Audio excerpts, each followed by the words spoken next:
You are 15 years old. The corset digs into your ribs, not from tightness, but from stillness. You haven't moved in hours, not since the Archbishop whispered Latin over your bowed head, not since the foreign king signed a treaty with your father that sealed your fate, not since the black carriage came to collect you. Now you sit on a velvet stool in a palace that doesn't speak your language. The marble floor gleams, but feels like ice beneath your silk shoes. The women around you are silent.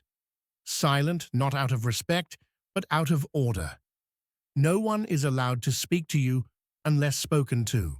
And he, your husband, the king, he hasn't spoken to anyone in days. You only saw him once before the wedding. He had wide, blank eyes and a strange tick in his cheek, as though his own face was trying to escape him. That night, when you were led to the royal bedchamber, he stared at the wall and muttered a name that wasn't yours. He hasn't touched you. He hasn't looked at you. But he talks to things that aren't there. Outside your chamber, you hear someone scream. Then silence again. You are told to smile more, to write home, to serve God and crown. You do none of these things. You simply sit. And for the next 22 years, no one will ever see you laugh. Before we move further into this quiet story, I want to thank you for being here. Every week, thousands of us gather across oceans, time zones, and languages to explore the lives that history forgot. The ones buried not by time, but by indifference. And today, we listen together to the silence of a woman who was never allowed to speak for herself. If you find these stories worth telling, I invite you to subscribe, to share, or simply to stay until the end. And tell me, where in the world are you listening from? Because somewhere between Vienna and Lisbon, between a broken crown and a locked door, a girl once waited for someone to hear her. Maybe, just maybe, you're the one who finally will. In the late 1700s, Europe wasn't ruled by nations. It was ruled by names: Habsburg, Braganza, Bourbon, names older than borders, louder than religion, more powerful than law. These were dynasties that stitched the continent together with bloodlines, treaties, and daughters. A princess was not raised to become a person. She was raised to become a bridge. From the moment she could walk, Maria Leopoldina was taught how to curtsy to men who would one day control her body, her children, and her silence. She learned to sit perfectly still while Latin was recited over her meals. She learned to blink only when permitted, and to smile even when her corset sliced her skin. But most of all, she was taught to obey, because obedience, for a girl like her, was the highest form of worth. She was born into the House of Habsburg, a family so consumed by purity of blood that cousins married cousins, brothers married nieces, and jawlines grew so distorted that some couldn't chew solid food. Madness in this family was not a flaw. It was a byproduct of nobility. The man she would marry was Dom João, Prince of Portugal, son of Queen Maria III. A ruler so devout, she outlawed all forms of entertainment and spent her nights sobbing in the royal chapel. When João's elder brother died and his mother lost her mind completely, the boy was thrust into power. But he wasn't ready. He didn't speak well. He didn't command. He was pale, inward, frightened. His own court whispered that he was cursed, soft in the head, slow in the eye, and guided more by ghosts than counsel. Maria Leopoldina was sent to marry him anyway. The treaty was signed in candlelight. Her trousseau included 3 dozen dresses, 2 jewel-studded prayer books, and an iron chest of medications for the nervous temperament. But no one packed her laughter. No one asked if she had any to bring. She arrived in Lisbon to a palace dimmed by superstition. The staff walked backwards through corridors at night. Mirrors were covered during thunderstorms, and João, now a king, spent hours alone speaking to paintings, believing his ancestors were trapped inside. For a girl raised to be a bridge, this was a kingdom with no other side. The court assigned her ladies-in-waiting who didn't speak her language. She was given a chamber with no windows. Her letters home were read before they were sent. When she miscarried in her first year of marriage, the church called it a cleansing of impure blood. When she miscarried again, they gave her rosary beads to chew on. She stopped asking questions after that, because in the royal courts of Europe, especially for a foreign bride, grief was not considered private. It was considered unpatriotic. And what of her husband? João never beat her. He never screamed. He never even raised his voice. But he also never touched her, without prayer first. He walked with a limp that was never explained. He believed music could summon demons. And he feared, truly feared, that if she ever looked too long into his eyes, she might see the truth, that he was not a king, not a husband, not even a man, but a hollow title wrapped in velvet and ghost stories. And so she turned her gaze downward and kept it there. The doll in the diplomatic box. At 16, Maria Leopoldina had already forgotten what it felt like to speak without being corrected. Her German was too formal for Lisbon. Her Portuguese was too stilted for the servants. Her Latin, though perfect, belonged only in chapels. And in her private thoughts, she no longer dreamed in any language, only in images, locked doors, faceless men, white corridors that led nowhere. On the third night of her marriage, she was presented with a porcelain doll. It had been her husband's gift. The doll was dressed in miniature royal robes and held a tiny book of psalms. A card was pinned to its chest in shaky handwriting. For my queen, who watches kindly. He did not hand it to her himself. A eunuch did. When she looked up, he was gone. From that night on, he stopped dining with her. He took meals in his private chapel, speaking only to a priest and to his own reflection. On holy days, he would emerge, clean-shaven, trembling, murmuring scripture, and sit beside her in court as if everything were as it should be. But his fingers shook. His eyes flicked toward the corners of the room. He would flinch when someone clapped, as though the sound came from within his skull. They called him João the Pious. Behind closed doors, the servants called him the Hollow King. And she was never called anything at all. The second palace of drowned things. The royal palace stood near the edge of the Tagus River, where fog crept through the arches and turned breath into mist. Maria Leopoldina would rise before dawn and sit at the same window every morning, watching barges slide silently down the water. Once, she asked her maid what was being transported. Dead pigs, the girl said, and books. It was a strange pairing, but somehow fitting. By year 4 of her marriage, she had borne no children. No one dared mention it aloud, but silence had become its own form of cruelty. Her own mother wrote in code, "May your garden flourish, my flower, and I pray your house is loud with footsteps." But Maria's garden had long since withered. Her footsteps were the only ones she ever heard. At court functions, she stood perfectly still. The other ladies would nod, smile, curtsy, move on. Once, a visiting Dutch nobleman whispered to his wife, "Is she mute?" The wife shrugged and said, "Perhaps," or married. At night, she began to hum to herself.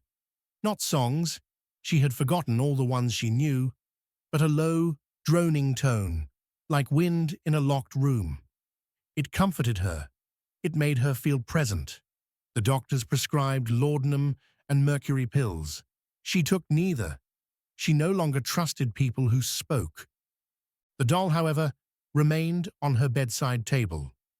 It never changed, never judged. Its painted smile stayed intact, even when she did not. The air that wasn't. One spring, a miracle happened. Her monthly blood stopped.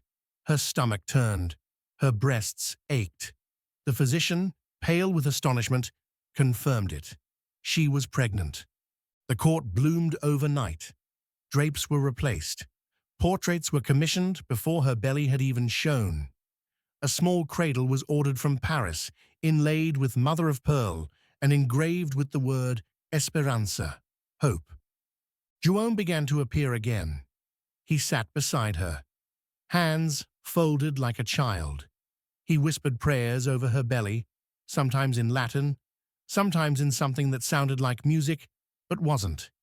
He would cry without warning, and once he pressed his ear to her stomach and whispered, "I hear the voice of God." For a moment, Maria allowed herself to imagine motherhood, a second life, a second chance, someone to speak to who would not interrupt, someone who would look at her with eyes untouched by inheritance. But in the 7th month, she bled. Not a little, not a warning, a flood. She collapsed in her private chapel, soaked in red. The baby was gone before it ever opened its mouth. No one told her if it had been a boy or a girl. The cradle from Paris was quietly taken away. The portraits were painted over. And Joan, the husband she had almost started to recognize, locked himself in his chamber for 3 days and emerged barefoot, smiling, announcing that God had taken back what was never theirs. That night, Maria threw the porcelain doll against the fireplace. It did not break. The glass years, they began to call her the Marble Queen. Not to her face, of course, but in letters, in whispered gossip. She does not blink. She moves like a statue. She hasn't laughed in 18 years.